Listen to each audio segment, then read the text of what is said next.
Now I want to deploy our final client-side application to a web server so that we can access it from anywhere on the web. We're going to allow anybody to use our cryptocurrency exchange so that we can, trade with other people. We can show our friends. You can, show employers for a portfolio for your clients, all kinds of stuff. So I'm going to show you to do it with Heroku, which we signed up for in the dependencies part of the bootcamp. Okay, so make sure you have a Heroku account already. If you don't. So go check out that video to see how to sign up. All right, deploying to Heroku is really easy. And what we're going to do is deploy to Heroku with Git. So we also set up Git in the dependencies section. I've been committing my changes as we go. So I've got a Git history here. I can go Git log. All right, I can see all my commits. So you can see if you have Git, configured for your repo right here by saying Git status. All right, I'm all good. You can create a new Git repository in your current directory like this, a git init dot. I'm not going to because I already have a Git repo, but that's how you do it. And then you could create, commits like this. You could say git commit. You add everything, add dot, and then git commit. You could say am, and then initial commit. All right, that's how you would do it if you haven't committed anything yet. All right, and I'll show you the steps to that here in a second. But we're going to use Git to push our app to Heroku. All right, so first we'll go to Heroku and we'll create a new app. All right, and so I'm going to call mine DApp Token Exchange. All right, you'll need to create a new unique app name here. All right, I'm going to use this. All right, create app, and let's see here. You're going to add the Git repository. So this is what I was saying a second ago. You need to initialize a Git project if you don't have one already. These are the instructions I was just telling you about. So go to your directory, initialize a Git repository, skip this part. Just say git add dot, git commit -am, and then whatever your commit message is, add it there. So don't do this part just yet.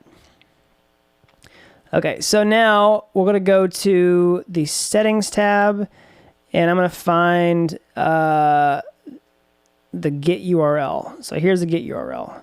So I'm not going to log in with Heroku in my command line. I'm just going to add a Git remote like this. So Git remote add, and then paste in this. All right, boom. Oops, sorry.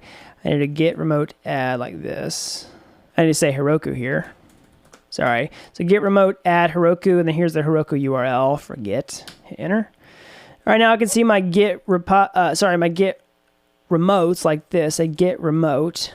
I can see I've got Heroku and origin. I can say git remote -v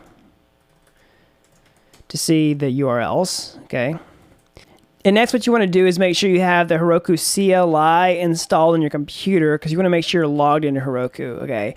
All right. So I should mention, I forgot to do this in the dependencies part of the bootcamp, so you want to install this now if you haven't already. You can read about the Heroku CLI, but there's a Mac installer and a Windows installer. So just choose your operating system. It's also Ubuntu. Choose your operating system, download it, run the installer. All right. And if you've gotten this far in the bootcamp, then I'm assuming you know how to install stuff on your computer. All right. So at this point, what we're going to do is say Heroku and make sure that the command line executable works. All right, so Heroku's working. So we'll say Heroku login. Make sure you're logged into the correct account, right? So I'm going to say hit enter. All right, you're going to go to your account here, and it'll ask you to log in. It'll say that you're logged in once it's actually read your token. All right, so you go back to your terminal, and you'll see you're logged in. You'll see your email address here. All right, so now I can say git remote to make sure everything's added. All right, now pushing to Heroku is really easy, especially now that you've got everything set up. All right, you can just do git push Heroku master and then hit enter, and it'll start pushing your app straight to the server. It'll build it, it'll get everything set up, and once this is finished, you'll be able to view your app in the browser. All right, so the deployment was successful. I want to do one more thing before you try to open your app. Let's check the logs. You can say Heroku logs and say -- tail. This will log any new output. So you can see it's still starting the development server, and that's because it's still running in development mode. That's fine. I wanted to get you up and running fast so that you can just get your React app out there and put it on a test network. You can certainly optimize this, but this is starting your server, and you want to wait for this to finish before you try to go visit your app, or you'll see an error. So if you do see an application error, you can debug your Heroku app from the command line with this Heroku logs -- tail command, okay? So now it says it's ready and it's running with that development server. So I'm going to exit this process with Command C or Control C, depending on your operating system. And I'll go back to personal apps in Heroku, look at dApp token exchange, go to overview, and I will visit the URL. Or actually, let's just do this. I have an open app button. All right, so let's take a look. There we go. There is our actual completed exchange project on a test network. So make sure you are connected to Kovan. And now we have a cryptocurrency exchange that is not even running on our computer at all in any way. It's taken us out of the equation. It's pushed out there. It's a real world dApp out in the real world. So here's your project on a server. Your smart contracts are on the blockchain. Congratulations, you have created a real world dApp on the blockchain. You should be really proud of yourself. This is a lot of work, a lot of hard work. It's been a slog. We've done this together over the shoulder, hour after hour, day after day. But I'm excited that you now have a project out there in the real world that you can use for your portfolio, use with your friends, turn into your own project, whatever you want to do. You have the skills now to do it. All right, so I'll mention a couple more things about Heroku while we're here. Heroku is a really nice hosting platform.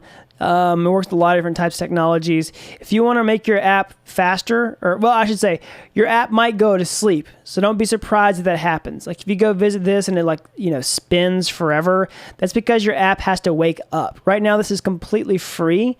You can add a credit card to Heroku and change dyno type and scale it up. You go to Hobby Dev, which will only be $7 a month, and that'll keep your app awake and it'll make it faster.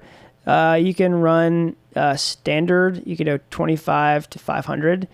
$7 would be just fine, just for a basic project if you want to keep it awake all the time. I'm pretty sure my own website runs on a $7 dyno, so it's not a big deal. You could add a whole lot more features to this. You could change how React is built to optimize a production build. I'll leave that to you as an exercise to research and do yourself. But yeah, there's all kinds of stuff. You can see the activity. You can see who has access to this app. You can add collaborators. You can change the settings. You can add environment variables here. All kinds of stuff. So Heroku is really great. I use it all the time. It's actually my choice provider for production projects.